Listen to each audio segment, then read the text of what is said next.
First of all, I would like to compliment Interview Times basically for two reasons.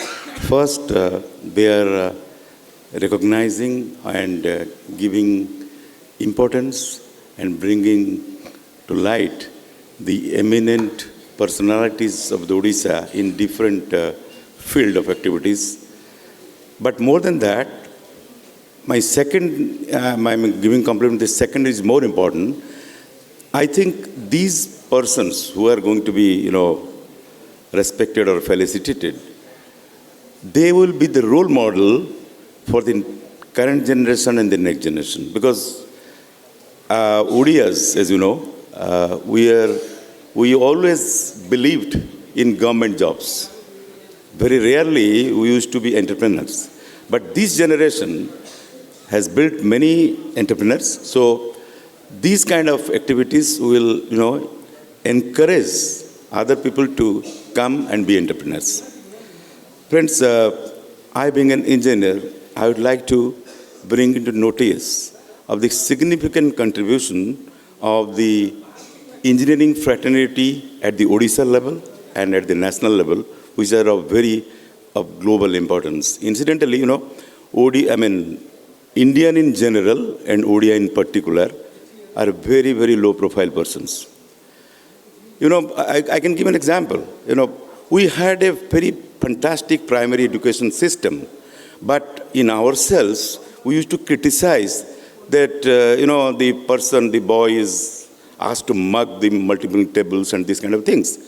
But once Obama comes, declares that Indian primary education is one of the best in the world, suddenly we rise up. So the thing is that we always need somebody else to appreciate, and then we come back, oh, are we like that? So my submission is, let us be low profile, but at the same time, we must appreciate what we are doing and what we are having a global contribution. Friends, it's improper to make a self-example, but I am forced to do this, tell that, not because I want to project myself, but also, again, it's a question of creating some, role model for the younger generations. Just 7 days before, I got a letter from World Federation of Engineering Organizations, which was created at the behest of UNESCO in 1968. And it happens to be the largest professional body in the world linking to engineering and engineering profession, having more than 100 countries are its members. I just got a letter from World Federation that I have been nominated to be the internal auditor for this global body, which has been created from 1968. Happens to be, I could not believe this letter first, because as usual, we are low profile person. So at that point of time, because this post was dominated by Americans and Europeans. For the first time, it has come to an Indian, and I feel it is a great recognition to the Indian engineering fraternity. It is not I represent an engineering fraternity. So what I mean to say, that we must celebrate our success. We should not wait for others to appreciate and then rise up, but we are. That's number one. Coming back to the role of Odisha engineers, being an engineer, we engineers are always remembered for wrong causes. We are never appreciated for our doings. But here, what Odisha engineers could do, I give you two examples. Hirakud Dam, the gate repairs. The 1957, the dam was constructed, and probably in 2000 or 1995, it was necessary. The gates, 44 gates have to be repaired. And those gates had been constructed way back by a German company called MAN. The Odisha government contacted that company, and then they said, what will be the cost and what will be the time frame? MAN replied, neither you can give the time frame, nor you can give the cost. So any government missionaries cannot accept that kind of an uncertainty. Believe me, that was completed by Odisha engineers under the guidance of the Department of Water Resources people. So what a German company had done that, and it is the largest gate repair work in the post-independence era. And now wherever there is a gate work, Odisha is always gives an example. This is number one. Number two, way back in 1990, this expressway, in Mahanadi Bridge near Bhutmundi, suddenly the superstructure, the beams were found that it has weakened and it cannot take the load.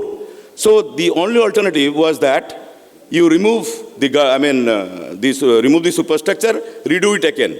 So the cost is, at that point of time, you have to come via Cuttack to Paradip, because we didn't have any other alternative. So at that point of time, post-tension rehabilitation program was taken up by Odisha government, by the Odisha engineers and the DUAS department, and it was completed by Odia engineers. So that is the first, bridge repair work by post-tensioning. Now it is a practice all over the country to do that. So we had led that. But all these things they never come to the media to get the appreciation of the engineers. Now, what the Indian engineers had done at the global level. In 1994, in Yokohama, there was a summit for the disaster management. What has happened before 1994, the usual concept of disaster management was the post-disaster activities. After the disaster happens, you go for rehabilitation. Now in 1994, about 120 countries congregated. They thought that before the disaster, the policies had to be built up. And so pre-disaster management concept came in 1994 in Yokohama Summit. So at that point of time, all countries were asked to come up with certain documents related to their country, so that it would be help for the pre-disaster planning. And believe me, within 2 years and 9 months, India is the first country in the world which has come up with a document called Vulnerable Atlas of India.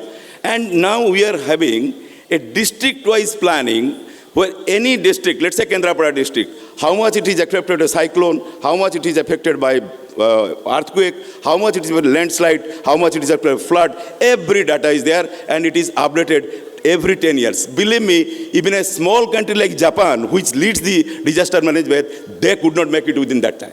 So these are the creativity of the Indian engineers. So friends, these are what I mean to say, as Tejas Babu has said, that we should come up with our own thing and we can show the world, yes, we can. And the thing is that there is a saying that you can if you think you can.